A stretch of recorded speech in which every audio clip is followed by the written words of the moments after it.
Welcome back to Forgotten Frights Archive, where cinema history is examined, not exaggerated. Between 1947 and 1991, two superpowers maintained silent standoff. Nuclear arsenals expanded. Diplomatic channels narrowed. Populations lived under perpetual anticipation of conflict that might erase cities within 30 minutes. Newsreels reported treaties, missile deployments, diplomatic incidents. Yet official media rarely captured psychological texture. The dread in ordinary kitchens. The suspicion between neighbors. The moral exhaustion of intelligence operatives. This episode examines 13 motion pictures. Several faced suppression. Others encountered distribution barriers. A few remain largely unscreened outside archival contexts. None provide documentary record. All absorb atmospheric pressure. They channel what it meant to inhabit an era when ideological division shaped daily possibility. We study narrative technique, not political endorsement. Cinematic expression over historical verification. This program is produced for educational and archival analysis. If you value researched film history, consider subscribing to support future deep dives. Let's begin. Panic in the Year Zero, 1962. Directed by Ray Milland. United States. Distributed by American International Pictures. Runtime, 93 minutes. Plot follows Los Angeles family on fishing excursion. Nuclear attack occurs during their absence. They witness mushroom cloud from highway distance. Return to city proves impossible. Survival narrative unfolds across rural highways and mountain terrain. Father adopts ruthless pragmatism. Family unit faces moral collapse alongside societal infrastructure. Ray Milland directed and starred. Previously won Academy Award for The Lost Weekend, 1945. Low-budget production. Filmed in California wilderness areas. Released July 1962. Box office performance modest. Domestic gross approximately $1.6 million. Gained reputation through television broadcasts. Rarely screened theatrically after initial run. DVD released by MGM Limited Edition Collection in 2011. No comprehensive restoration. Original negative preservation status unconfirmed. The early 1960s witnessed peak civil defense preparation. Berlin Crisis of 1961 generated immediate confrontation fears. Cuban Missile Crisis occurred October 1962, 3 months after film release. Fallout shelter construction became federal recommendation. Schools conducted duck and cover drills. Media coverage emphasized survivability. Government pamphlets distributed to households. This film was not directly based on documented nuclear attack case, but it reflects similar cultural anxieties. The survivalist narrative preceded actual crisis. It anticipated public psychological preparation. The 1991 dissolution of Soviet Union concluded Cold War tensions. Retrospective analysis identified this period as peak nuclear anxiety. Cultural reflection appears in treatment of family as microcosm. The unit functions under extreme pressure. Authority shifts to father. His decisions become increasingly brutal. Era-specific anxiety about social order fragility permeates narrative. Civilization requires infrastructure. Remove infrastructure. Reveal underlying capacity for violence. Media reaction to real crises emphasized governmental competence. This film explores governmental absence. The family receives no external guidance. They operate in information vacuum. Public fascination with survivalism found expression through magazine publications during this period. Life magazine featured shelter designs. Cinema responded with dramatization. The wilderness provides ambiguous refuge. It offers resources. It conceals threats. Other survivors represent danger, not solidarity. Shot on 35mm black and white film stock. Cinematographer Gilbert Warren Tunn employed high-contrast lighting. The visual palette emphasizes harsh shadows. Highway asphalt texture. Mountain rock face. Director Milland utilized actual California locations. Remote highways provided isolation. The orchestral soundtrack by Les Baxter operates conventionally. Dramatic cues accompany tension sequences. Sound design emphasizes mechanical failure. Vehicle breakdown. Radio static. Geiger counter-clicking. Television-era visual tone derived from low-budget production. Grain structure pronounced in night sequences. Image quality variable through existing prints. This limitation inadvertently reinforced documentary aesthetic, connecting to fear of immediate aftermath through stark monochrome.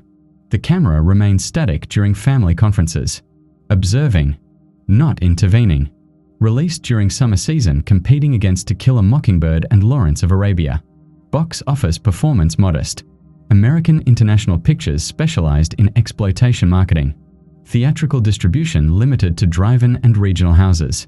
Cult recognition developed through television syndication. Late-night broadcasts maintained visibility through 1970s. Academic attention minimal. Cold War cinema studies identified the work as precursor to later survival narratives. Comparison with Threads, 1984, and The Day After, 1983, emerged in retrospective analysis. No comprehensive restoration attempted. DVD transfer derived from surviving into positive. Color timing irrelevant for monochrome source. Television broadcasts in 1960s utilized 16mm reduction prints. Significant image degradation occurred. This film channels a period when governmental civil defense messaging and private anxiety about nuclear aftermath occupied parallel cultural spaces, with cinema exploring the gap between official optimism and individual preparation. 7 Days in May, 1964. Directed by John Frankenheimer. United States. Distributed by Paramount Pictures. Runtime, 118 minutes. Plot concerns military officers planning coup against United States President. The President supports nuclear disarmament treaty with Soviet Union. Joint Chiefs Chairman opposes this policy. Conspiracy unfolds across 7-day time frame. Marine Colonel discovers plot. Race against time ensues. Based on Fletcher Nebel and Charles W. Bailey II novel, 1962. Screenplay by Rod Serling. Filmed in Washington, D.C., California, and Arizona. Released February 1964. Box office performance solid. Domestic gross approximately $3.5 million. Critical recognition significant. Academy Award nomination for Art Direction. BAFTA nomination for Best Film. DVD released by Warner Home Video in 2000. Blu-ray restoration issued by Olive Films in 2016. Special features included director commentary. The early 1960s witnessed intense debate over nuclear strategy. Limited test ban treaty signed August 1963. Military establishment expressed opposition to arms reduction. General Curtis LeMay publicly criticized Kennedy administration restraint during Cuban Missile Crisis. Right-wing organizations warned against communist infiltration. John Birch Society membership peaked during this period. This film was not directly based on documented coup attempt, but it reflects similar cultural anxieties. The military-industrial complex warning aligned with Dwight D. Eisenhower's farewell address, 1961. Retrospective analysis identified genuine tension between civilian and military authority. The 1991 dissolution of Soviet Union reduced immediate relevance. Contemporary relevance resurged in political discourse post-2016. Cultural reflection appears in treatment of institutional loyalty. The colonel serves military.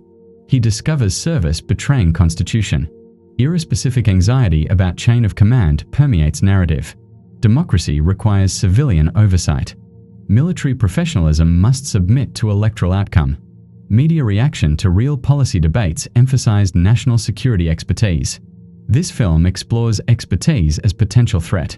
The generals possess technical knowledge. They lack democratic legitimacy. Public fascination with military competence found expression through The Guns of August, 1962. Popularity. Historical accident seemed preferable to intentional policy. Cinema responded with institutional thriller. Washington, D.C. locations provide authenticity. Monuments observe. They do not intervene. The city contains conspiracy within plain sight.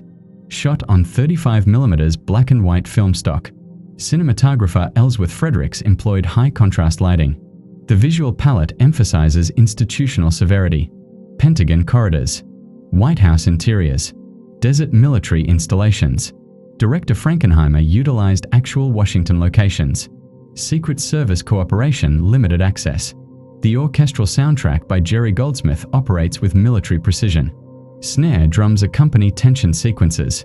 Sound design emphasizes secure communication. Teletype machines.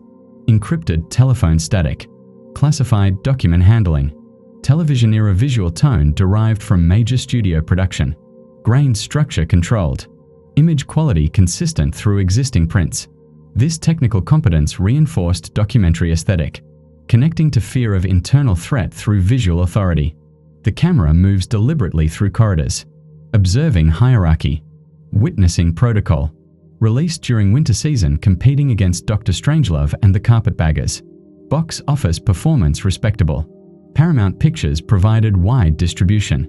Marketing emphasized star recognition. Burt Lancaster and Kirk Douglas received top billing. Critical recognition immediate. New York Times review praised tension construction. Academic attention substantial. Political science courses utilize clips for civil-military relations study.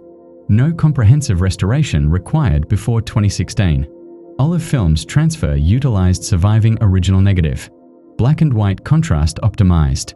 Television broadcasts in 1960s utilized network prints. Minimal commercial interruption preserved pacing. This film reflects a period when nuclear strategy debate and anxiety about military autonomy occupied the same institutional spaces, with cinema exploring tension between security expertise and democratic accountability. Failsafe, 1964. Directed by Sidney Lumet. United States. Distributed by Columbia Pictures. Runtime, 112 minutes. Plot concerns technical malfunction in Strategic Air Command computer system. Erroneous order directs American bombers to attack Moscow. President attempts recall. Fails. Negotiates with Soviet premier. Mutual destruction becomes inevitable. Sacrifice required to prevent total war. Based on Eugene Burdick and Harvey Wheeler novel, 1962. Screenplay by Walter Bernstein. Filmed in New York City and Washington, D.C., released October 1964. Box office performance modest. Domestic gross approximately $2 million. Critical recognition significant. Competed directly with Dr. Strangelove, January 1964. Overshadowed by satirical treatment of identical premise. DVD released by Sony Pictures Home Entertainment in 2000. Blu-ray restoration issued by Criterion Collection in 2019. Special features included documentary on production history. The early 1960s witnessed implementation of automated defense systems. NORAD became operational in 1957.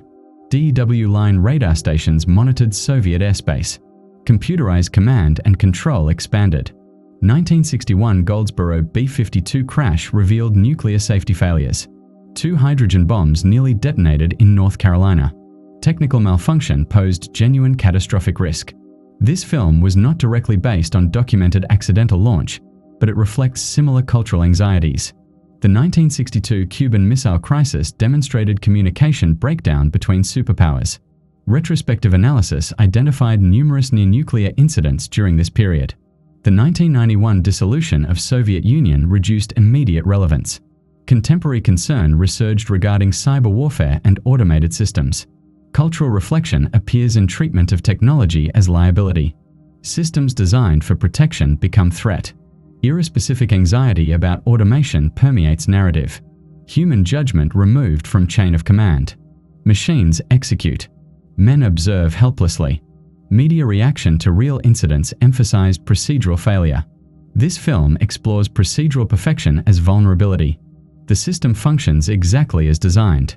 Design itself contains fatal flaw. Public fascination with computerization found expression through IBM System 360 marketing. Technology promised efficiency. Cinema responded with nightmare of efficiency. The war room provides claustrophobic setting. Underground. Isolated. Decision makers separated from consequence. Telephone lines carry extinction. Cinematographer Gerald Hirschfeld employed high-contrast lighting. The visual palette emphasizes institutional sterility. Pentagon interiors. Bomber cockpits. White House bunker. Director Lumet utilized minimal locations. Sets constructed in New York studios. The orchestral soundtrack by Trevor Duncan operates with mechanical repetition. Electronic tones suggest computer processing. Sound design emphasizes communication technology. Telephone static. Radio interference. Radar ping.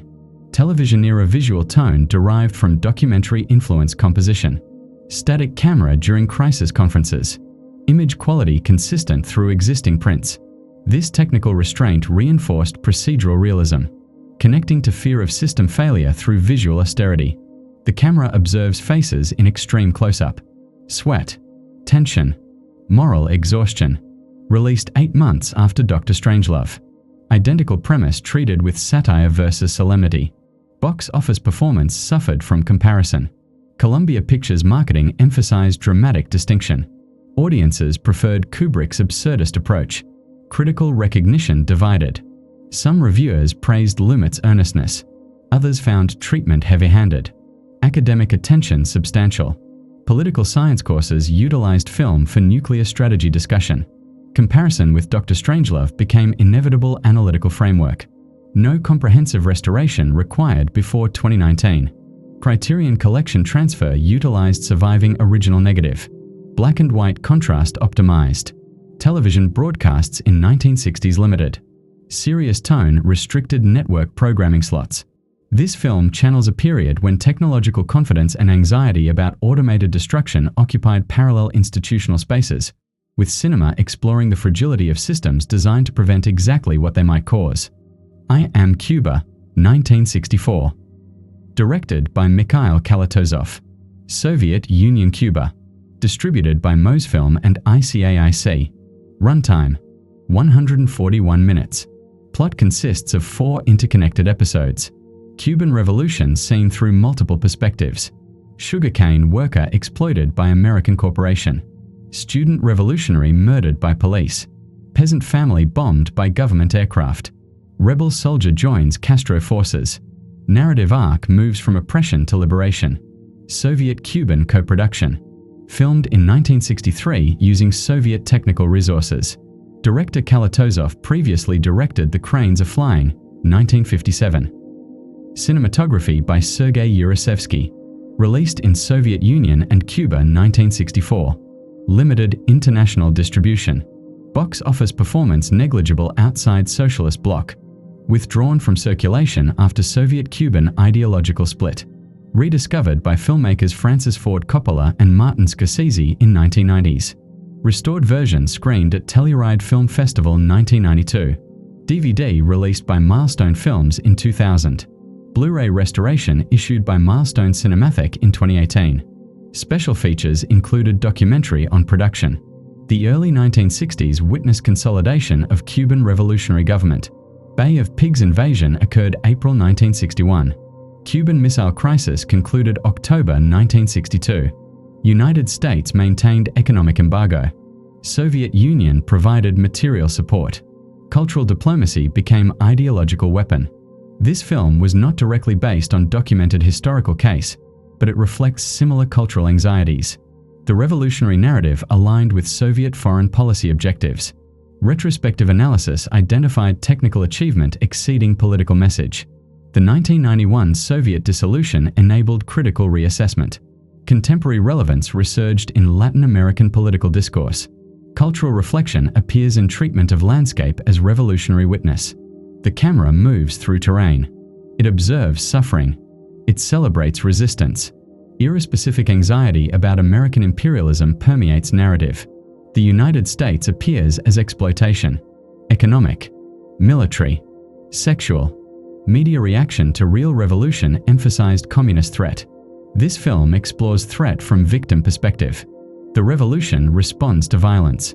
It does not initiate. Public fascination with guerrilla warfare found expression through Che Guevara iconography. Romanticized resistance. Cinema responded with visual poetry. The long takes provide technical distinction. Camera glides through space. Crane shots descend into sugarcane. Underwater sequences capture baptismal imagery. Cinematographer Yurasevsky employed experimental techniques. The visual palette emphasizes extreme contrast. White skies, black shadows, silvery vegetation. Director Kalatozov utilized Soviet technical innovation. Camera mounted on helicopters. Custom rigging constructed for complex movements. The orchestral soundtrack by Carlos Farinas operates with rhythmic intensity. Afro-Cuban percussion. Revolutionary anthems. Sound design emphasizes environmental texture, ocean surf, cane harvesting, gunfire reverberation. Television-era visual tone derived from theatrical exhibition limitations. Socialist block distribution provided 35mm prints. Western access restricted. Image quality variable through surviving materials. This technical ambition reinforced visual distinction, connecting to revolutionary fervor through kinetic camera. The movement suggests historical inevitability. Progress. Forward motion. Released during period of Soviet-Cuban solidarity. Box office performance limited to ideological markets. Mosfilm provided distribution within socialist bloc. Archaic managed Cuban exhibition. Critical recognition delayed. Western critics initially dismissed as propaganda. Academic attention resurged post-1992. Film historians praised technical innovation. Comparison with Battleship Potemkin, 1925, emerged. Revolutionary cinema tradition identified. Comprehensive restoration occurred 1990s. Milestone Films collaborated with Russian archives. Original negative preservation confirmed. Television broadcasts extremely limited. Western networks rejected ideological content. This film reflects a period when revolutionary solidarity and cinematic innovation occupied parallel cultural spaces, with Soviet resources enabling visual expression that transcended its immediate political function. The Bedford Incident, 1965. Directed by James B. Harris. United Kingdom, United States. Distributed by Columbia Pictures. Runtime, 102 minutes. Plot concerns American destroyer on NATO patrol in Greenland Sea. Encounters Soviet submarine in territorial waters. Captain pursues aggressive engagement. Journalist aboard documents escalating confrontation. Rules of engagement tested. Accidental war becomes probable. Based on Mark Raskovich novel, 1963. Screenplay by James Poe. Filmed in United Kingdom studios and North Sea locations. Released January 1965. Box office performance modest. Domestic gross approximately $2.5 million. Critical recognition mixed. Overshadowed by similar submarine thriller The Hunt for Red October, 1990, in retrospective comparison. DVD released by Sony Pictures Home Entertainment in 2005. Blu-ray restoration issued by Powerhouse Films in 2018. Special features included director interview. The mid-1960s witnessed intensified submarine warfare capabilities. Polaris missile deployment began 1961. Soviet hotel-class submarines entered service 1962. Arctic patrol routes became strategically significant. 1962 Cuban Missile Crisis included underwater confrontation.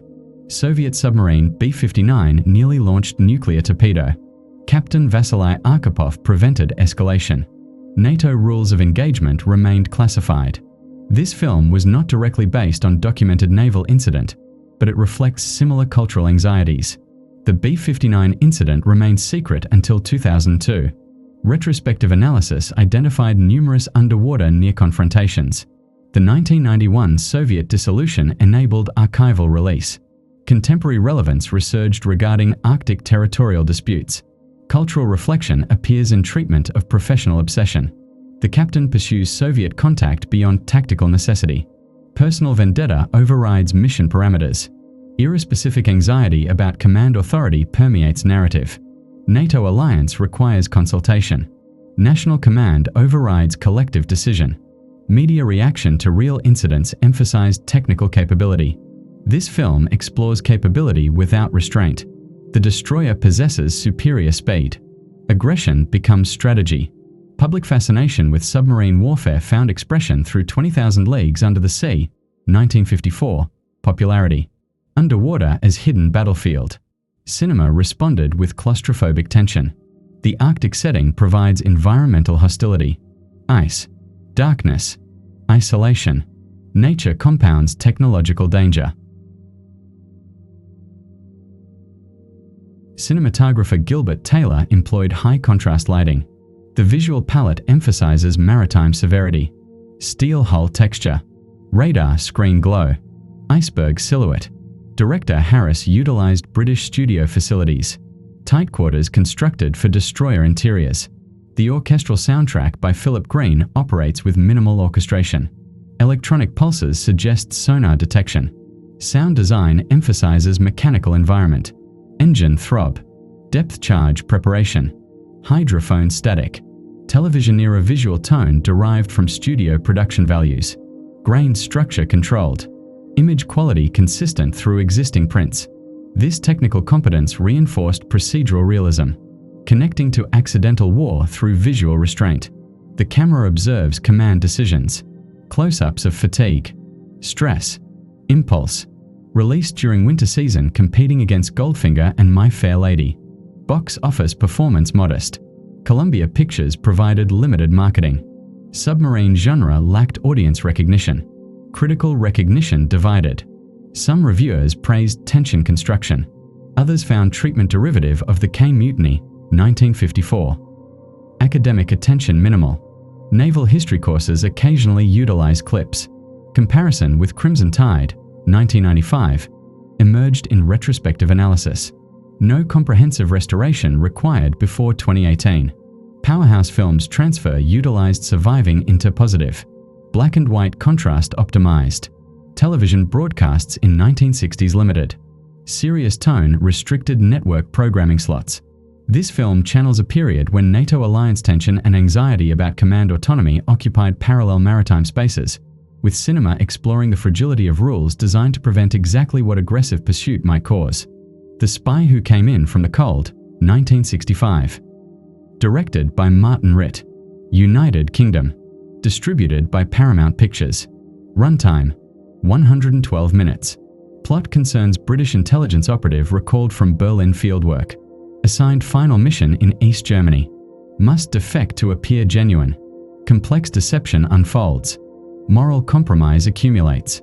Personal relationships exploited for operational gain. Ultimate sacrifice reveals institutional cynicism. Based on John le Carré novel, 1963. Screenplay by Paul Den and Guy Trasper. Filmed in Dublin, Ireland, and United Kingdom. Released December 1965. Box office performance solid. Domestic gross approximately $7.5 million. Critical recognition significant. Academy Award nomination for Best Actor, Richard Burton. BAFTA nominations for Best British Film and Best Screenplay. DVD released by Paramount Home Entertainment in 2004. Blu-ray restoration issued by Criterion Collection in 2013. Special features included documentary on author John le Carré. The mid-1960s witnessed expansion of intelligence operations. Berlin Wall constructed 1961. Checkpoint Charlie confrontations generated international tension.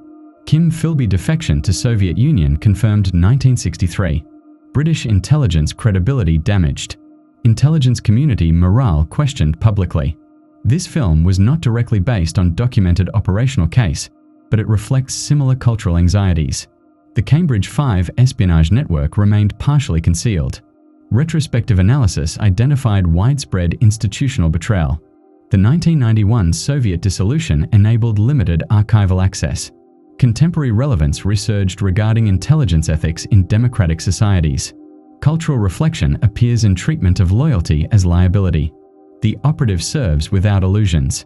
He recognizes service as morally bankrupt. Era-specific anxiety about institutional trust permeates narrative. Intelligence agencies protect democracy through undemocratic means. Democracy becomes compromised by protection. Media reaction to real scandals emphasized individual betrayal. This film explores systemic betrayal. The institution requires sacrifice. It offers no redemption. Public fascination with espionage found expression through James Bond popularity. Goldfinger released 1964. Glamorized intelligence. Cinema responded with demystification. The Berlin locations provide physical division. Wall as metaphor. Checkpoint as liminal space. The city contains invisible networks. Safe houses. Dead drops. Double lives. Cinematographer Oswald Morris employed available light techniques. The visual palette emphasizes urban gray, concrete, fog, neon reflection on wet pavement. Director Ritt utilized Dublin as Berlin substitute. Architectural similarity maintained. The orchestral soundtrack by Sol Kaplan operates with minimal instrumentation. Piano motifs suggest isolation. Sound design emphasizes environmental silence. Footsteps in empty streets. Door mechanisms. Telephone ring in silence. Television-era visual tone derived from major studio production. Grain structure controlled. Image quality consistent through existing prints. This technical restraint reinforced emotional austerity, connecting to moral exhaustion through visual sobriety. The camera observes Burton's face in extreme close-up. Weathered. Resigned. Knowing. Released during holiday season competing against Dr. Zhivago and Thunderball. Box office performance respectable. Paramount Pictures provided wide distribution. Marketing emphasized literary source and star recognition. Critical recognition immediate. New York Times review praised Burton's performance. Academic attention substantial.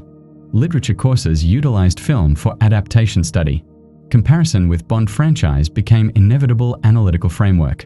No comprehensive restoration required before 2013. Criterion Collection transfer utilized surviving original negative. Black and white contrast optimized. Television broadcasts in 1960s utilized network prints. Minimal commercial interruption preserved pacing. This film reflects a period when intelligence ethics and institutional cynicism occupied parallel cultural spaces, with cinema exploring the human cost of operations conducted in democracy's name yet outside its moral boundaries. We have examined 6 features. 6 variations on institutional pressure. 6 approaches to moral exhaustion. If this analytical method serves your expectations, tap the like button. That signal indicates researched content retains value. It supports continued archival production. It distinguishes historical examination from ideological promotion. Your engagement determines future episodes. Consider subscription for notification of subsequent releases. The archive expands weekly. We resume with Film 7. The Quilla Memorandum, 1966. Directed by Michael Anderson. United Kingdom, United States. Distributed by 20th Century Fox. Runtime, 104 minutes. Plot concerns British intelligence operative assigned to Berlin. Must locate neo-Nazi organization. Operates without standard support network. Encounters double agents. Trust becomes liability. Survival depends on deception. Romantic involvement complicates extraction. Based on Trevanian novel, 1965. Screenplay by Harold Pinter. Filmed in Berlin, Germany, and United Kingdom. Released December 1966. Box office performance modest. Domestic gross approximately $3 million. Critical recognition mixed. Academy Award nomination for Best Song, Wednesday's Child. BAFTA nomination for Best British Screenplay. DVD released by 20th Century Fox Home Entertainment in 2006. Blu-ray restoration issued by Twilight Time in 2014. Limited edition of 3,000 units. Special features included isolated score track. The mid-1960s witnessed continued Nazi war criminal pursuit. Adolf Eichmann trial concluded 1962. Simon Wiesenthal organization expanded operations. Auschwitz trials began Frankfurt 1963. Neo-Nazi activity documented in West Germany. National Democratic Party founded 1964. Allied intelligence monitored resurgence. This film was not directly based on documented operational case, but it reflects similar cultural anxieties. The Odessa network existence remained speculative. Retrospective analysis identified limited post-war Nazi organization. The 1991 Soviet dissolution enabled limited archival access. Contemporary relevance resurged regarding far-right political movements. Cultural reflection appears in treatment of historical continuity. The Nazi past persists into present. It adapts. It conceals. Era-specific anxiety about unresolved justice permeates narrative. War criminals escaped punishment. They established new identities. They continued influence. Media reaction to real trials emphasized collective guilt. This film explores individual complicity. The operative encounters ordinary Germans. Their silence enables. Their denial protects. Public fascination with Nazi hunting found expression through the Odessa File, 1972. Popularity. Pursuit of justice. Cinema responded with procedural ambiguity. The Berlin locations provide layered history. War damage visible. Reconstruction incomplete. The city contains memory in concrete. Bullet scars. Abandoned buildings. New construction alongside. Shot on 35mm color film stock. Cinematographer Ernest Stewart employed available light techniques. The visual palette emphasizes urban desaturation. Gray concrete. Overcast sky. Artificial illumination. Director Anderson utilized actual Berlin locations. Wall presence constant. Checkpoint crossings documented. The orchestral soundtrack by John Barry operates with distinctive guitar motif. Jazz influences suggest moral ambiguity. Sound design emphasizes environmental texture. Tram movement. Cafe conversation. Telephone surveillance. Television-era visual tone derived from major studio production. Color timing conservative. Image quality consistent through existing prints. This technical restraint reinforced narrative sobriety, connecting to deception through visual clarity. The camera observes without judgment. Static compositions. Minimal movement. Witnessing. Released during holiday season, competing against A Man for All Seasons and Blow Up. Box office performance modest. 20th Century Fox provided limited marketing. Espionage genre saturation reduced audience interest. Critical recognition divided. Pinter's screenplay praised for dialogue. Some reviewers found plot convoluted. Academic attention minimal. Literature courses occasionally utilize clips. Comparison with The Spy Who Came In From the Cold, 1965. Inevitable. No comprehensive restoration attempted. Twilight Time Blu-ray derived from surviving interpositive. Color stability acceptable.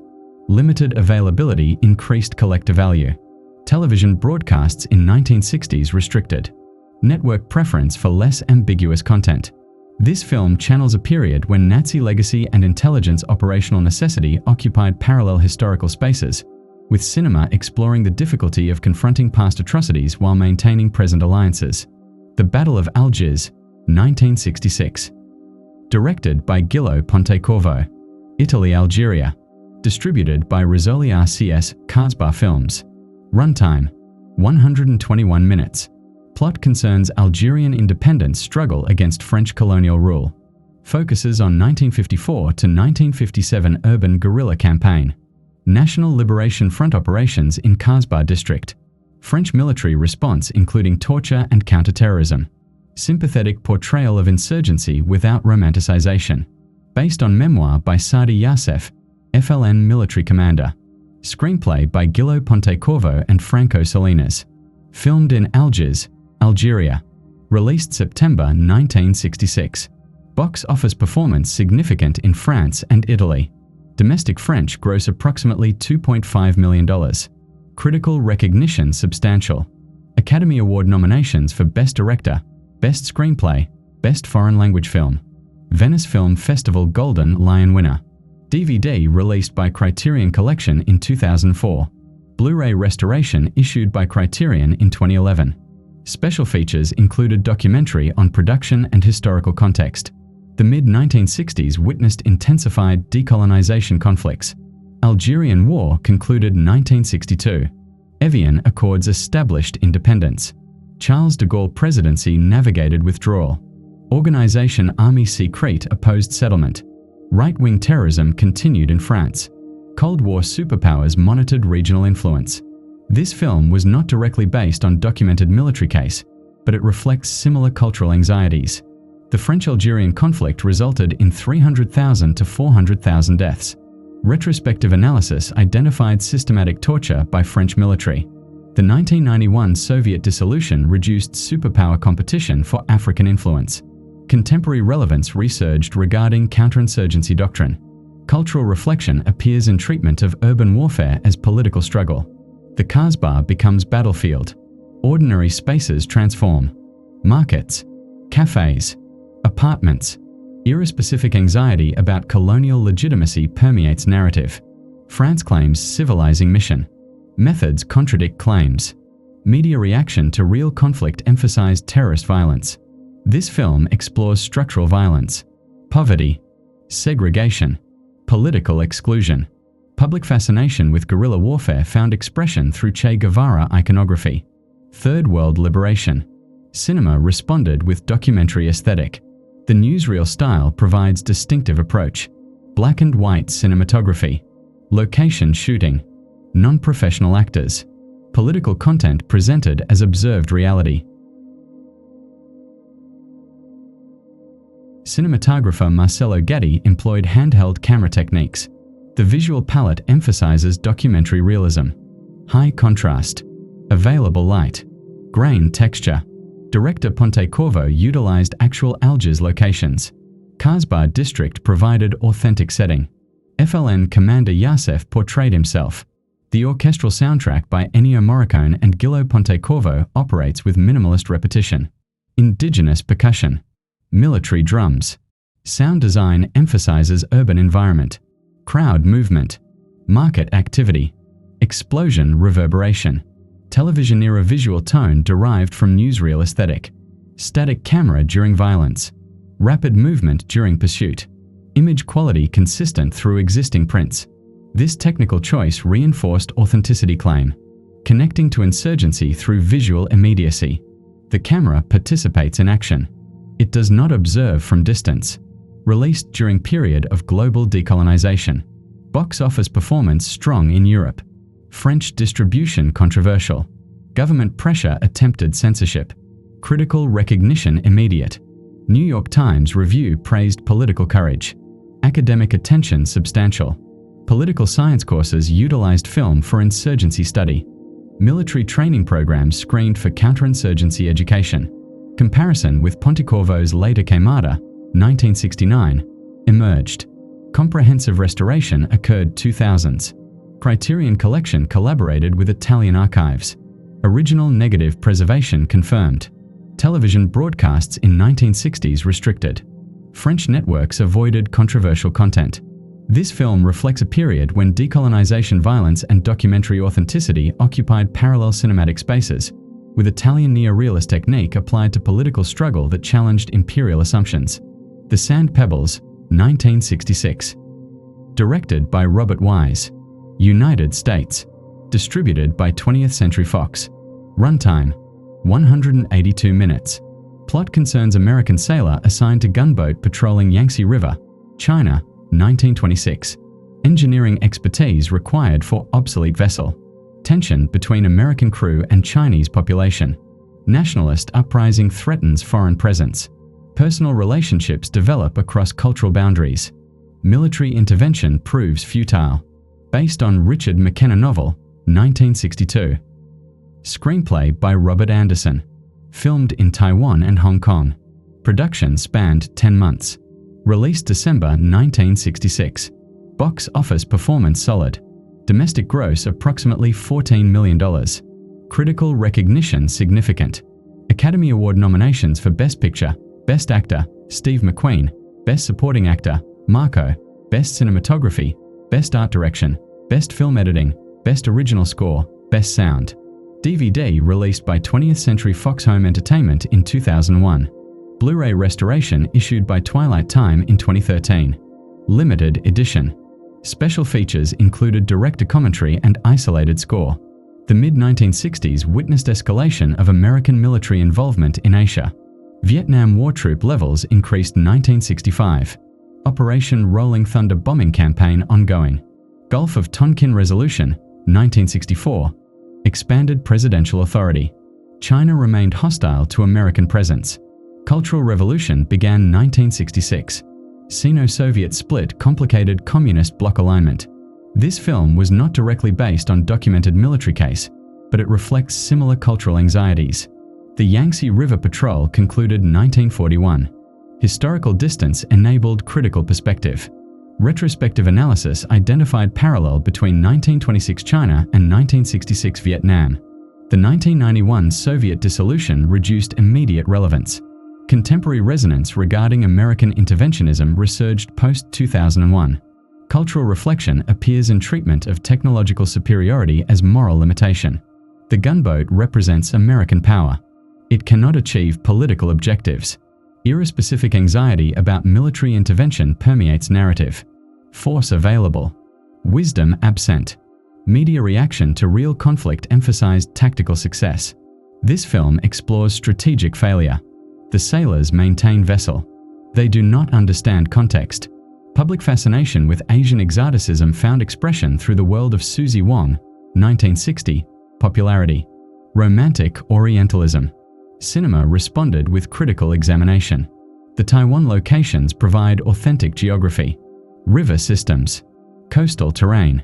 Architecture. Historical recreation required extensive construction. The isolation of gunboat life generates tension. Confined space. Cultural separation. Impending threat.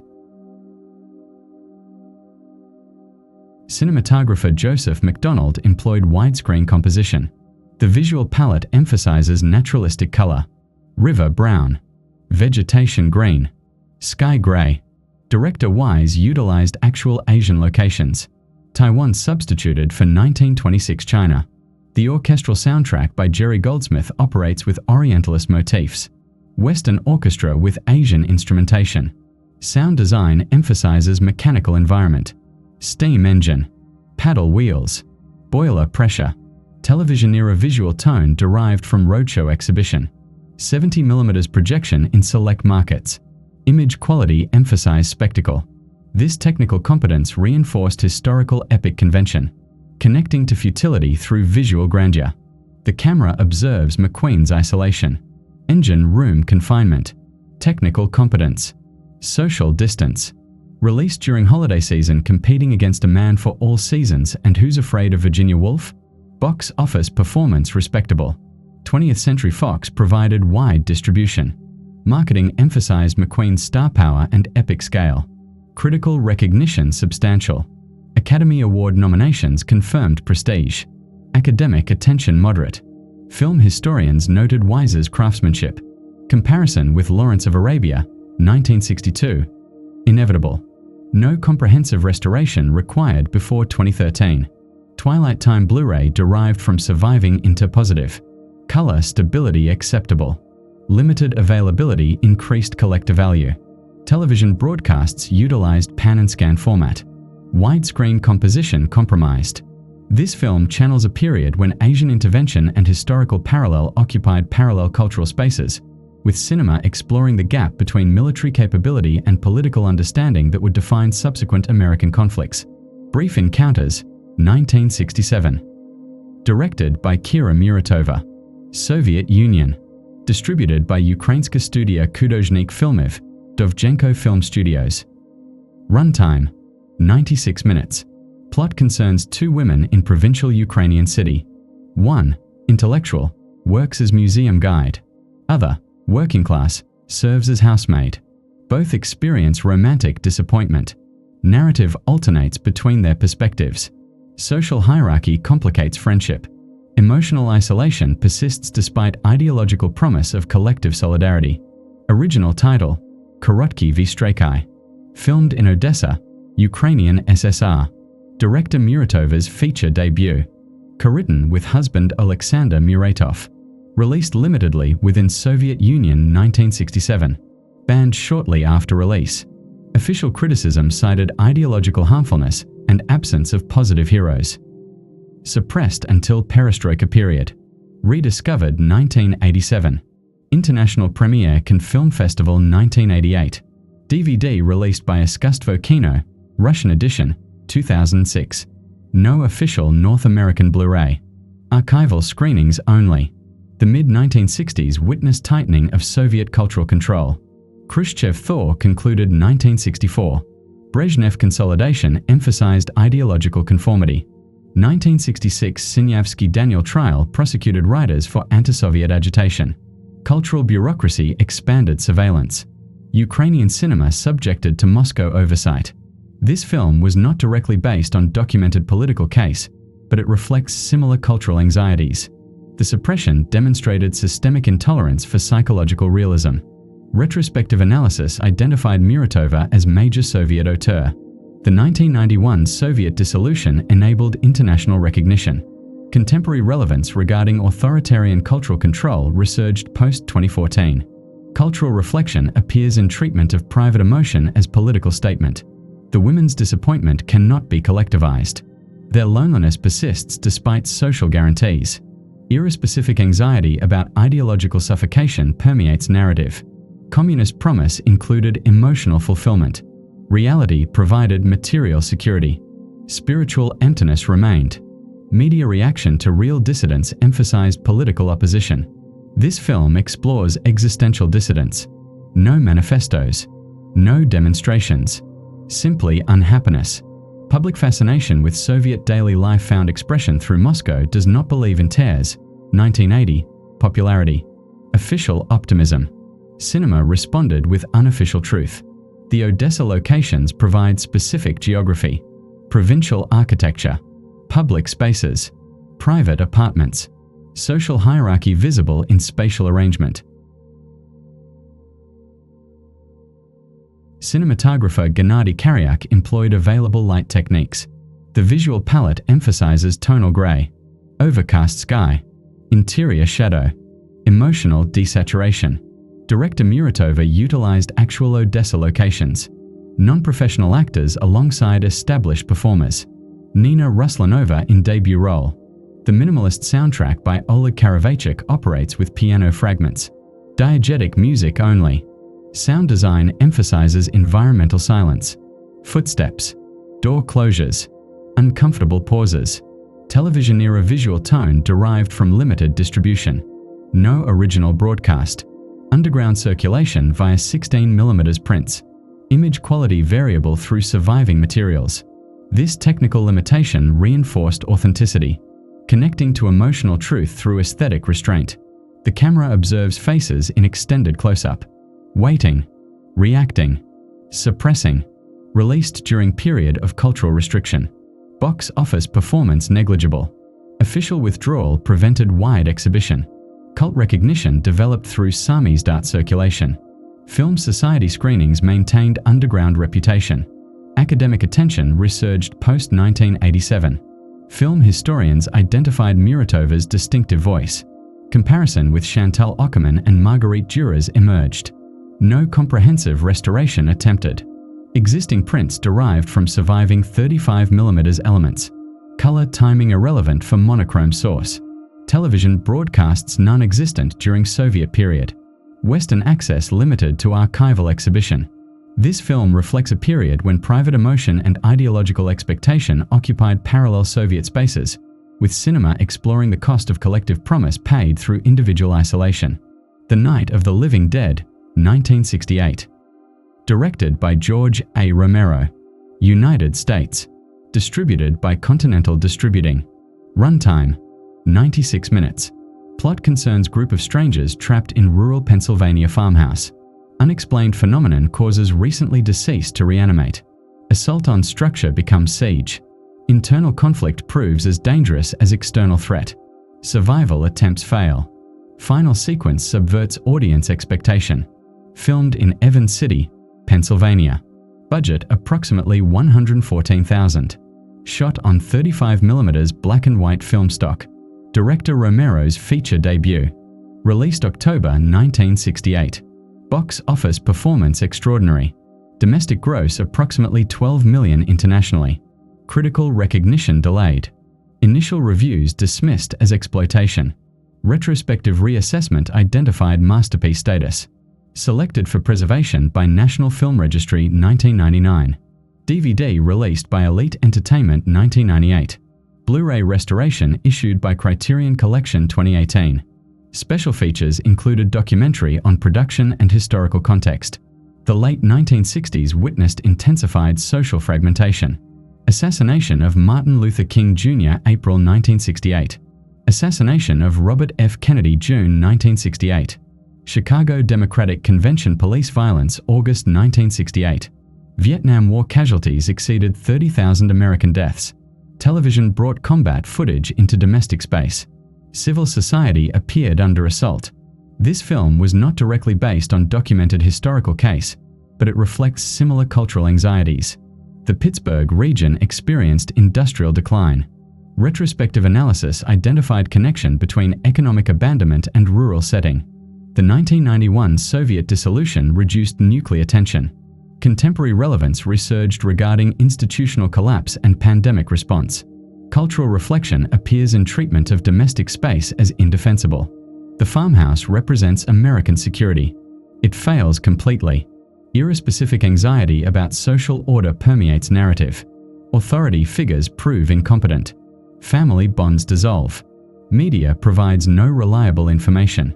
Media reaction to real violence emphasized official response. This film explores response absence. No police arrive. No military intervention. Individuals isolated. Public fascination with apocalypse found expression through On the Beach, 1959, and Failsafe, 1964. Nuclear annihilation. Cinema responded with more intimate catastrophe. The Pennsylvania locations provide specific geography. Rural isolation. Agricultural economy. White farmhouse. Dark surrounding fields. The setting suggests any American region. Universal applicability. Cinematographer George Cosana employed available light techniques. The visual palette emphasizes newsreel immediacy. High contrast. Grain texture. Handheld movement. Director Romero utilized actual Pennsylvania locations. Farmhouse owner appeared as zombie. Local citizens served as extras. The minimalist soundtrack by Scott Vladimir Lesina operates with library music. Electronic effects suggest otherworldly intrusion. Sound design emphasizes documentary realism. Television broadcasts. Radio static. Crickets. Silence. Television-era visual tone derived from independent production. Limited lighting equipment. Natural sources. Image quality variable through exhibition history. This technical limitation reinforced authenticity, connecting to social collapse through visual rawness. The camera observes without romanticism. Brutal clarity. No heroic framing. Released during autumn season competing against 2001, A Space Odyssey and Rosemary's Baby. Box office performance unprecedented for independent horror. Continental distributing provided limited marketing. Word of mouth and midnight screenings sustained exhibition. Critical recognition delayed until 1970s. Academic attention substantial. Film historians identified zombie genre foundation. Cultural studies analyzed racial casting of Dwayne Jones. Copyright era placed film in public domain. Television broadcasts ubiquitous. Image quality degraded through generations. No comprehensive restoration required before 2018. Criterion Collection transfer utilized surviving original negative. Black and white contrast optimized. This film channels a period when social collapse and institutional failure occupied parallel American spaces, with cinema exploring the fragility of civil society through horror conventions that would influence subsequent decades. Burn, 1969. Directed by Gillo Pontecorvo. Italy, France. Distributed by United Artists. Runtime, 112 minutes. Plot concerns British mercenary agent in fictional Caribbean island. Hired to suppress slave revolt in 1840s. Returns 1848 to suppress independence movement. Manipulates political factions.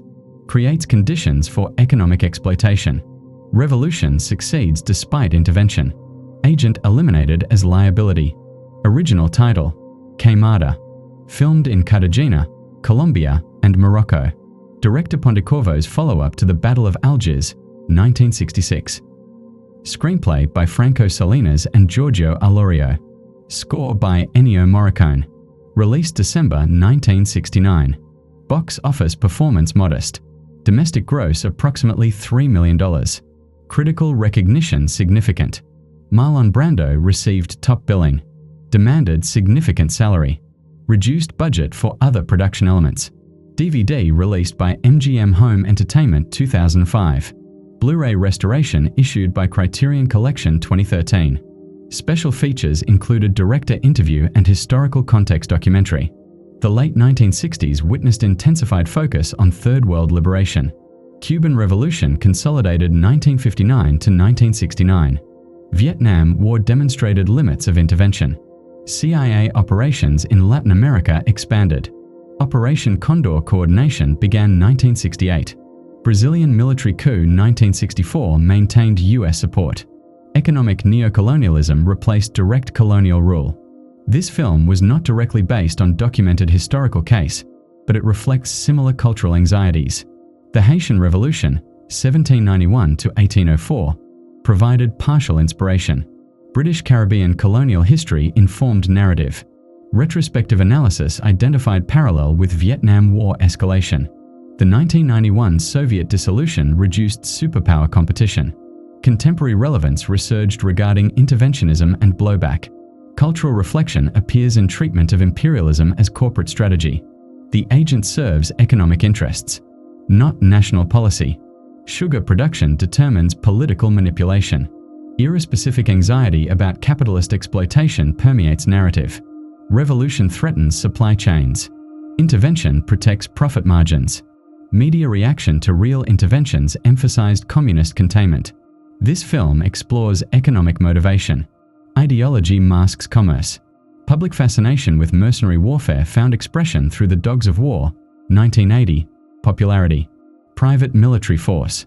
Cinema responded with historical parallel. The Caribbean locations provide tropical atmosphere. Colonial architecture. Plantation economy. Indigenous population. Racial hierarchy visible in spatial organization. The agent's cynicism provides narrative clarity. He understands exploitation. He executes efficiently.